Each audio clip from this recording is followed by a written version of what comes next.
Honey! Anak! Honey! Mama! Mama! Gumising ka na! Kuya na, honey! Abi! Abi! Ate!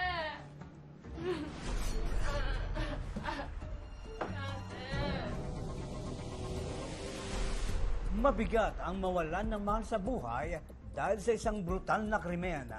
Pero higit na masaklap ang nangyari sa San Leonardo, Nueva Ecija noong 2018 kung saan ilang miyembro ng isang pamilya ang naging biktima sa isang karumal-dumal na massacre. Ang salarin, patraidor na umatake at walang awang kinitil ang 6 na buhay, maging ang 2 menor de edad hindi nakaligtas sa malagim na pangyayari. Pero ano nga ba ang kwento sa likod ng trahedyang ito? Ako si Jesse Cruzat. At ako naman si Gas Abelgas. Ito ang Scene of the Crime Operative.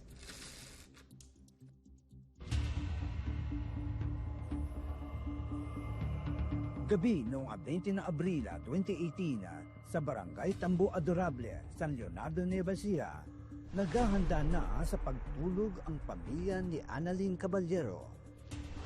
Ang inang si Leonila at kuyang si Sergio humiga na sa papaga sa kanilang sala.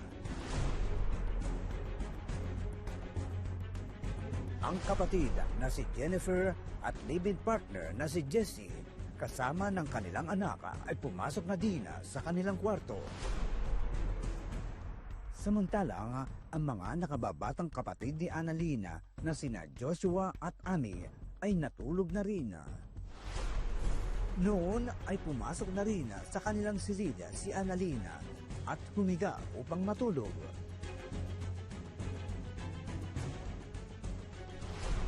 Wala silang kamalimalay na ng gabing yun, 6 sa kanilang pamilya ang hindi na muling magigising. Dakong 1:00 ng madaling araw, si Annalyn tila ba naalimpungatan. Noon kasi ramdam niya ang pananakit ng katawan at matinding kiroda sa kanang kamay.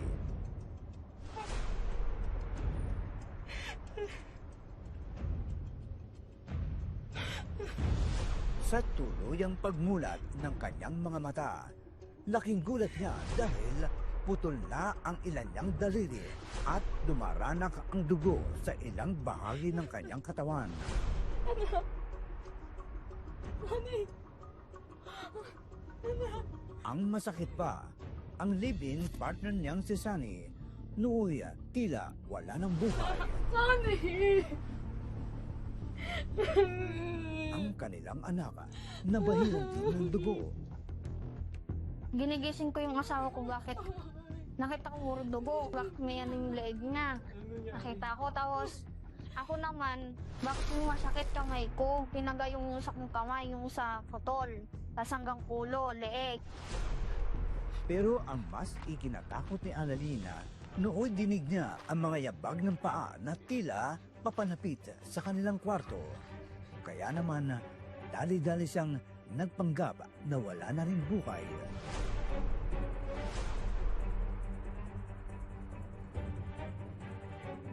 Ilang saglit pa, naramdaman ni Annalyn tahimik na ang paligid. Sa puntong ito, lakas loob na raw siyang bumangon upang humingi ng tulong.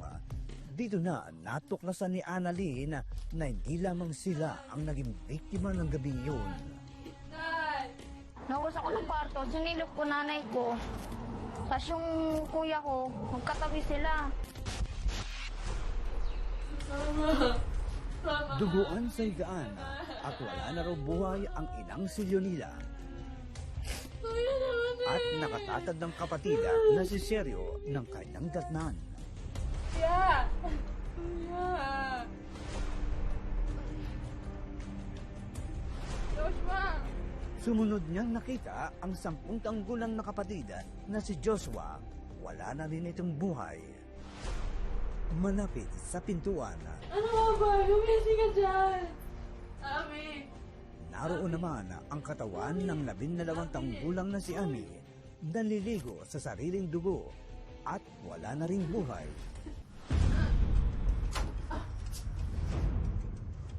Pinakahuling tinungo ni Annalena ang silid ng nakatatad ng kapatid na si Jennifer. Nagimbal rin siya sa nakita doon. Ate.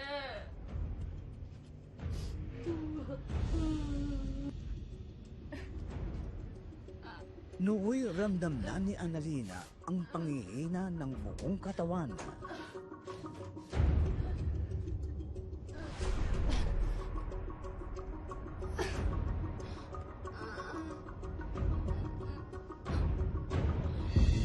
Pinilit niyang gumapang palabas ng bahay hanggang sa makita niya ang isang butas sa tahanan ng kanilang kapitbahay. Lumusot po ako sa may butas dun sa bahay ko na pinilit ko lumusot kahit hindi ko na kaya. Doon na raw tuluyang nawala ng malay si Annalena.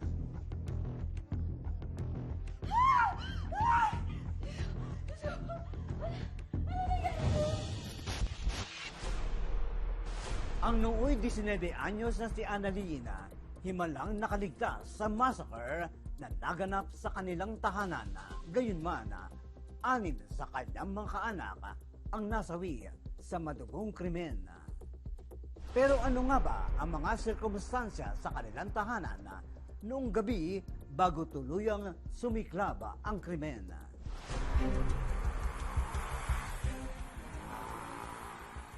Bago naganap ang krimen, kakalipat lamang sa bayan ng San Leonardo, Nueva Ecija ng buong pamilya ni Annalena. Kasama niya ang live-in partner na si Sunny at ang kanilang 2 tanggulang na anak. Mula sa lungsod, pinili raw ng pamilya na manirahan sa probinsya upang magkasama-sama. Si Yoli Carriaga, kapatid ni Annalena, tandang-tanda pa nung araw na dumating ang kanyang mga kapamilya. Nagsuggest po ako, nagsuggest yung kapatid ko kung pwede dito sa Nueva Ecija sila manirahan. Dinala ko po sila rito, bali isang pamilya po silang pumunta rito. Dito po nagpagaling yung nanay ko at bagong opera, kasama po yung buong pamilya. Yoli! Pasok na ako ah. Hi! Oo nga anak. Oh, ang ganda naman ng kurtina mo ah. Ay, ito, Max. Sige, ilagay mo na rin dyan. Ipababa na lang din dyan. Anak, ilagay mo na yan sa kwarto. Ay, mahal. Kasama naman ni Jennifer ang live-in partner nito na si Jessie Tesoro at ang kanilang 5 tanggulang na anak. Ayon kay Yoli, bagamat hindi siya kasamang nanirahan doon, wala naman raw siyang nakitang problema. Masipag naman po si Jessie. Dito po sa Nueva Ecija po noon, ang trabaho po niya ay pinasok ko po sa kalamansian po. Siya po yung barok sa kalamansian, katiwala po. Bagamat tila maayos ang lahat, nooy may kumukulo na palang sigalota sa kanilang pamilya. Sa 19 ng Abril 2018, nagkaroon raw ng kasiyahan ang buong pamilya. Nag-iinuman raw noon si Sergio kasama sina Sunny at Jessie. Si Aling Leonila at ang magkakapatid na Annalyn, Yoli at Jennifer naman. Nagiinuman po kami, salo-salo po kami, nagbibiroan po kami, si Jessie nagjo-joke pa po. Nalapag na. Ay naku, gabi na pala. O siya, tama na yan, matulog na tayo. Ha? Bukas na tayo ulit maglaro niyan, tama na yan. Dakong alas 9:30 ng gabi na matapos ang inuman, dito na naganda ang lahat para matulog. Noon nga, nagsipasok na sila sa kanilang kwarto para magpahinga. Ilang saglit lamang, Walang naman yung SIM card, kahit anong message. Tamang hinala ka lang kasi. narinig raw ni Yoli na nagtatalo sina Jennifer at Jessie. Medyo nagkapikunan silang mag-asawa po. Nagkulong na sila ng kwarto, may pagtatalo po, pero mahina lang po. Sim po yun eh. Ewan ko sa'yo. Ngunit tila agad rin naman daw nagkaayos ang dalawa. Nagbabati naman po sila, pakakala po namin, nagbibiruan lang. So, paano? Alis na ako ha. Maghahating gabi raw na magpaalam si Yoli upang lumuwas patungong Maynila dahil sa trabaho. May tawag po yung agency sa akin na ako po ay kailangan. Bukas po, mayroon po ako schedule na medical po. Ingat ka dun, Yoli, ah. Naghatid sa akin yung kapatid kong si Sergio po, yung biktima, at po yung suspect, at saka yung sila apat po, tsaka si Jennifer po, at saka si Annalyn, hinatid pa po ako sa may labas po. Buka talaga. Pero nung gabi po, lumuhod po siya sa akin at niyakap niya ako, humingi siya ng sorry sa akin. Nung gabi ng 19, sorry po ate, sabi niya. Dahil nagtalo po sila, ang iniisip ko po, yung pagtatalo na nakita ko sa harapan ko, dahil first time ko silang nakitang nagtalo noon, naghaharap-harap kami. Kaya ang sabi ko, okay lang yun, pinapatawad na kita naman, sabi ko, naiintindihan kita. Hindi sukat akalain ni Yoli na noong gabi raw iyon huling makikitang buhay ang 6 sa kanyang mga kapamilya. Kung alam ko po yung pangyayari, hindi po ako aalis kahit na may mangyari po rin po sa akin na masama. At least kasama ko yung pamilya ko po. Samantala, dakong alas 4 ng madaling araw noong April 20, 2018, na-alerto naman ang San Leonardo Police Station na magtungo roon ang isang concerned citizen. Mama, pulis yung kapitbahay po namin. Nandun, duguan, nandun. Nakausap ni ABS-CBN News reporter Jesse Cruzad, si Police Master Sergeant Norvic Cunanana. Siya ang nanguna sa investigasyon ng kaso. Sir, kwentuhan niyo ako, nasan kayo nung nangyari yung insidente? Paano nakarating sa station niyo yung report? During that time, sir, may nagpunta po si sir dito na isang concerned citizen, residente, sir, ng Purok 6, Barangay Tambo, Adorable, sir. In-report, sir, nila na merong isang babae na sugatan at duguan na pumasok po sa loob ng kanilang bahay at nangingi ng tulong. Mabilis namang rumisponde sa lugar ang mga pulis at doon dinatnan nila ang crime survivor na si Annalyn. Agaran naman po, inaksyonan po yun ng mga duty natin. Nagpunta po sa lugar at nakita nga po doon yung isang babaeng sugatan. Halos wala na pong malay at kaya po siya dali-dali po sinugod po sa Paulino J. Garcia Memorial Hospital sa Cabanatuan City, sir. Sa crime scene, 2 musmus naman ang nakita ng mga otoridad. Mayroon pong 2 maliit na bata na buhay, umiiyak. Hindi po siya pinatay. Kasabay nito, tumambad na rin sa mga pulis ang bigat ng nangyaring krimen.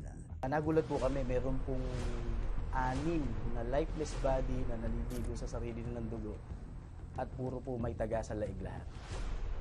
Sa unang kwarto, nakita ang wala ng buhay na katawan ni Jennifer. Pagpasok namin, sir, sa unang room, ang aming sir inabutan, isang babae na nakahiga sa kama. Napatay na, sir, duguan. Sa ikalawang kwarto, sa silid natagpuan naman ang katawan ni Sunny Custodio. Pagpasok namin sa second room, meron pa uli, sir, kaming nakitang isang lalaki na may tagaharin po siya sa laeg. Nagpatay na, naliligo rin po sa sariling dugo.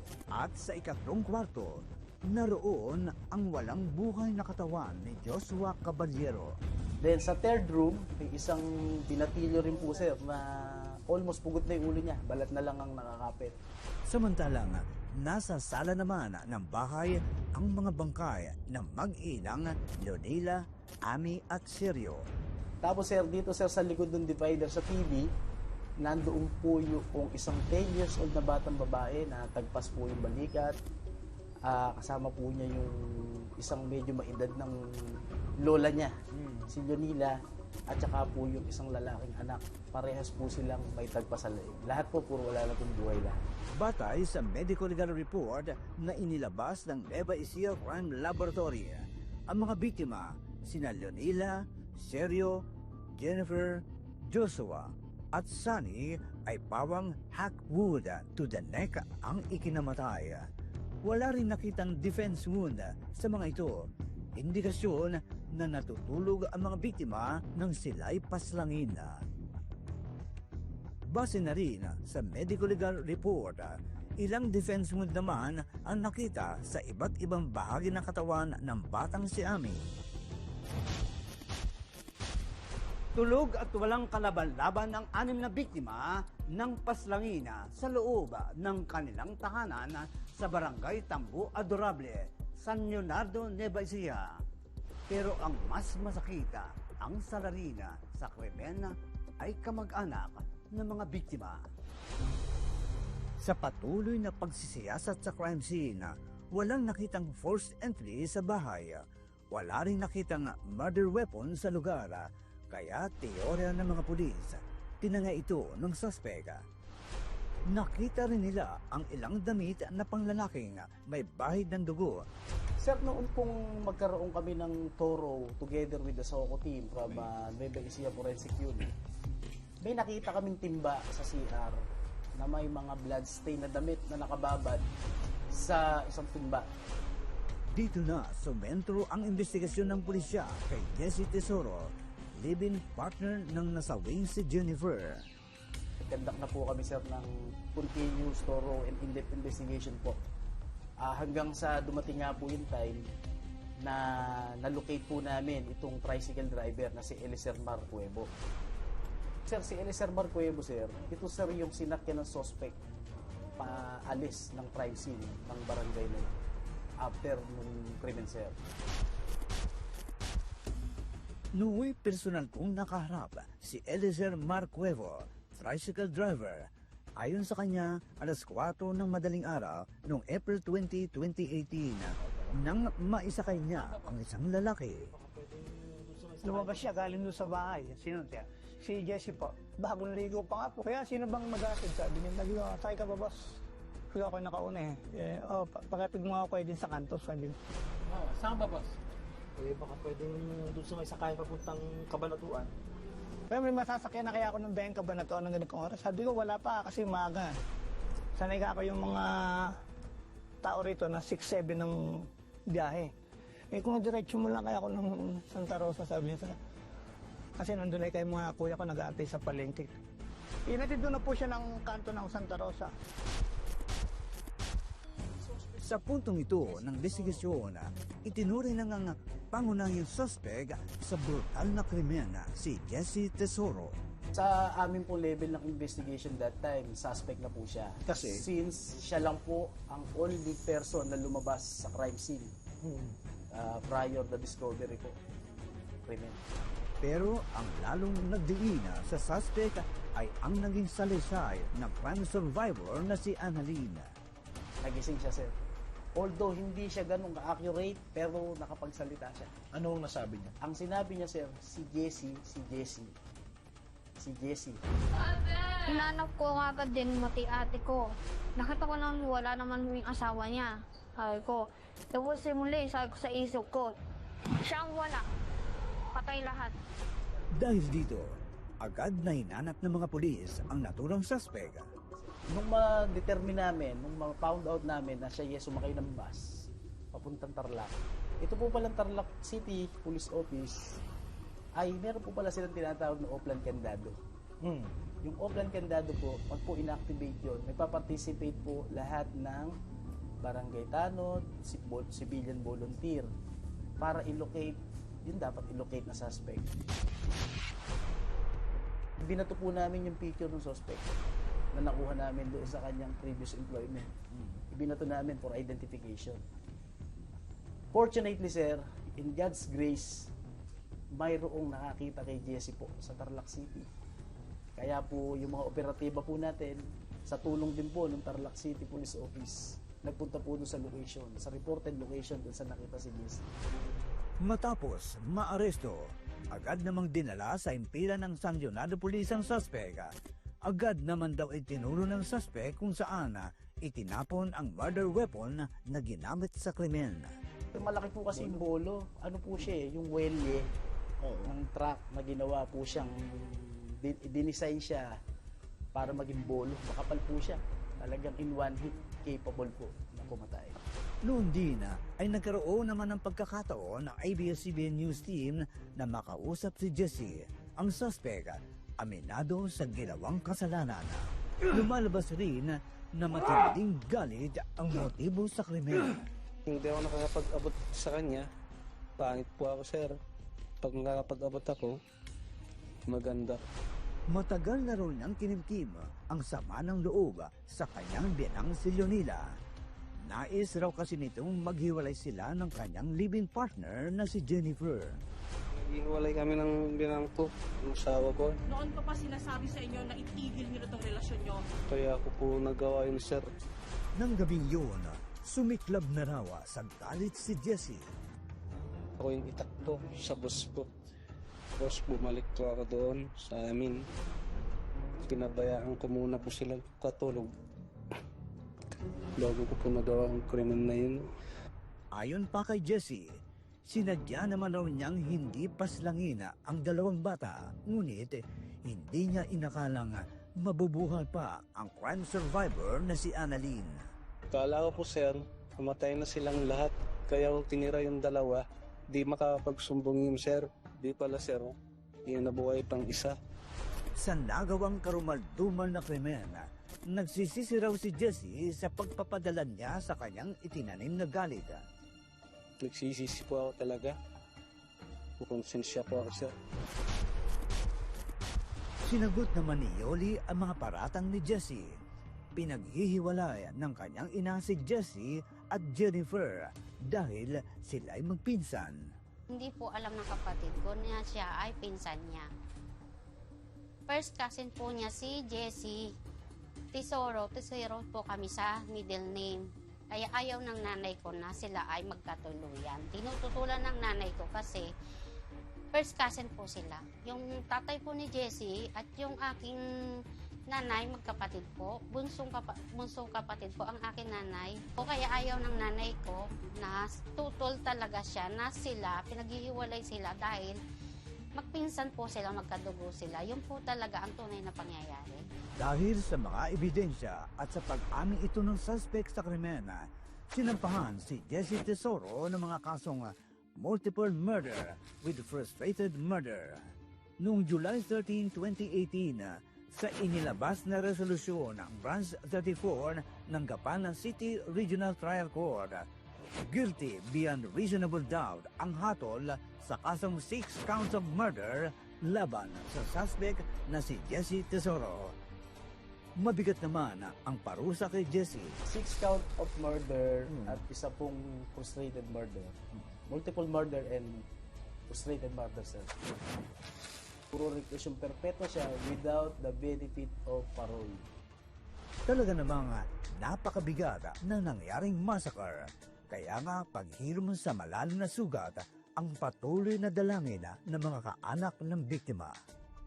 Sana maisip niya yung ginawa niya sa amin. Kagustuhan ko na mabigyan ng katarungan yung nanay ko, kuya ko, ate ko, dalawa kong kapatid, tsaka yung asawa ko.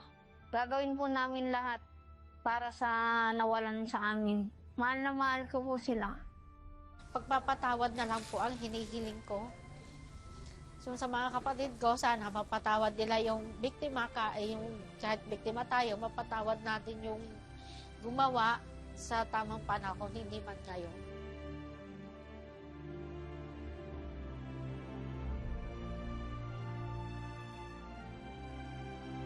Sa kasong ito, ang matagal na kinimkim na galit ay nauwi sa isang madugong massacre. Isang pamilya ang nawasak at isang buhay ang tuluyang nagbago. Ang salarin sa massacre, sa huli nagsisi. Pero ang buhay ng kanyang kinitil, kailanman ay hindi na maibabalik. Ang sugat ng mga naulila habang buhay nilang dadalhin. Kaya nga mahalaga na makamit nila ang hustisya. Ako po si Jesse Cruzat. At ako naman si Gasa Belgas. Magandang araw sa inyong lahat.